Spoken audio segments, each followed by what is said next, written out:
On s'est retrouvés à un moment donné en 2010 dans une situation très difficile.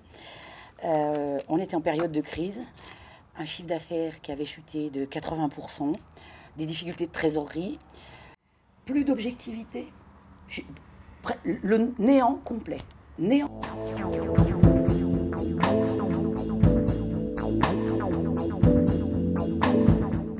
Tout de suite compris que vraiment il y avait une grande souffrance, donc effectivement il a éteint la lumière, dire il faut lâcher prise, on va regarder, et puis j'étais focalisée sur des détails, sur mes concurrents, j'en voulais la terre entière parce que j'arrivais pas à vendre, donc forcément c'était les autres qui comprenaient rien, et lui il a tout de suite recadré le débat en disant mais vous pouvez pas convaincre, donc il a tout de suite dit on va faire une analyse, donc il a regardé le portefeuille client.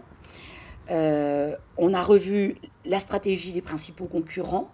Donc il a fait tout un travail de recherche, de documentation.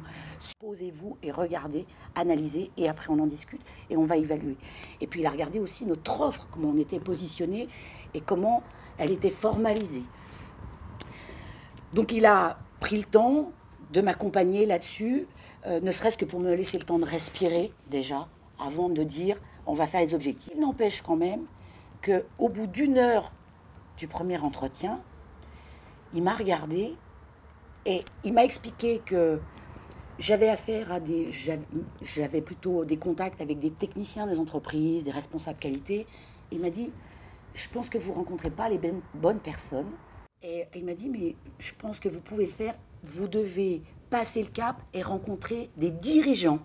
Et là, j'ai commencé à me reculer, en fait, sincèrement, dans mon fauteuil en me disant, mais c'est pas possible. Et donc, quand on est dans une situation de souffrance comme ça, on est en retrait, c'est la résistance, parce qu'on est dans son petit confort. Je veux dire, moi j'étais responsable qualité, donc dès qu'on parle un peu technique, je suis à l'aise dans mon discours.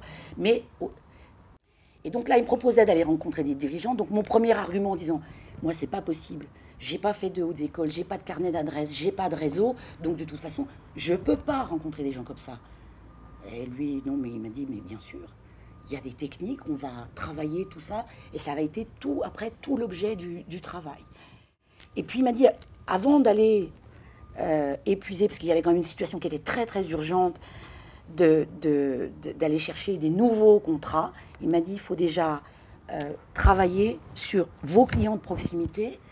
Et donc après une analyse, c'est-à-dire avant, on vendait des licences et on vendait 3 jours de prestation à des techniciens et on était heureux. On avait fait 30 à 35% de remise, mais on était heureux parce qu'on avait un nouveau contrat. L'objectif, c'était de travailler sur tout déjà le portefeuille client qu'on avait pour proposer des prestations et puis tester le nouveau discours. Et puis alors, Denis a une méthode atypique, complètement atypique.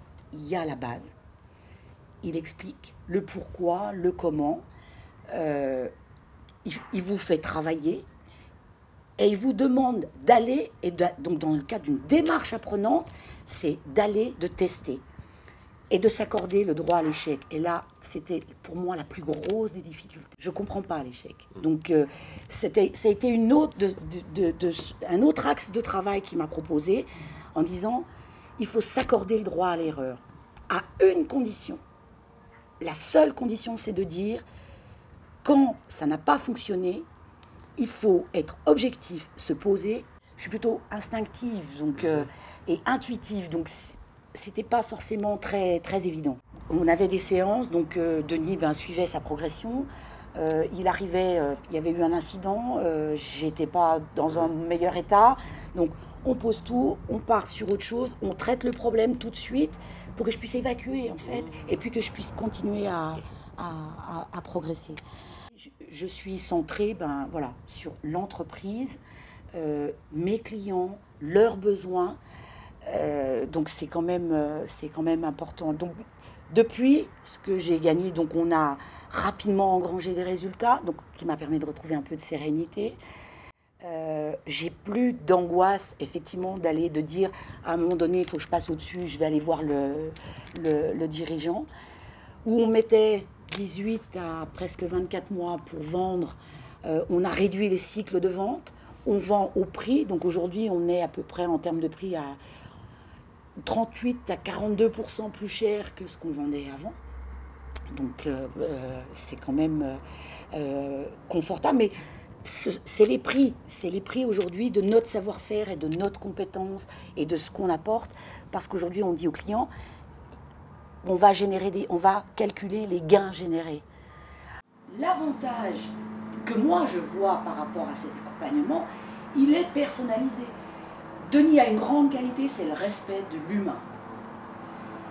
Donc il ne vous fera pas faire quand il sent que ce qu'il vous explique, alors, ou j'adhère pas, ou ça ne me correspond pas, des choses comme ça, il va faire des recherches et pour soit le présenter différemment, soit passer à autre chose. Mais l'objectif était là. Et à un moment donné, j'ai eu des doutes sur le parcours en disant, j'avais l'impression qu'on n'était plus du tout focalisé sur la chose. Mais c'est tout faux, j'ai tout faux. On a pris les chemins de traverse liés à des moments difficiles qu'il y a eu au moment du parcours, ma personnalité. Mais quand on est arrivé à remplir les documents, les questionnaires, et il n'y a pas de dire, il y a le questionnaire au début et on reprend le questionnaire à la fin. J'étais à 1 au début, je suis à 3,15 à la fin. Quel trait de caractère, si vous deviez me décrire, vous diriez quoi de moi? Humain. Humain et éventuellement... Alors compétence, on ne discute même pas. Pragmatique, mais surtout humain.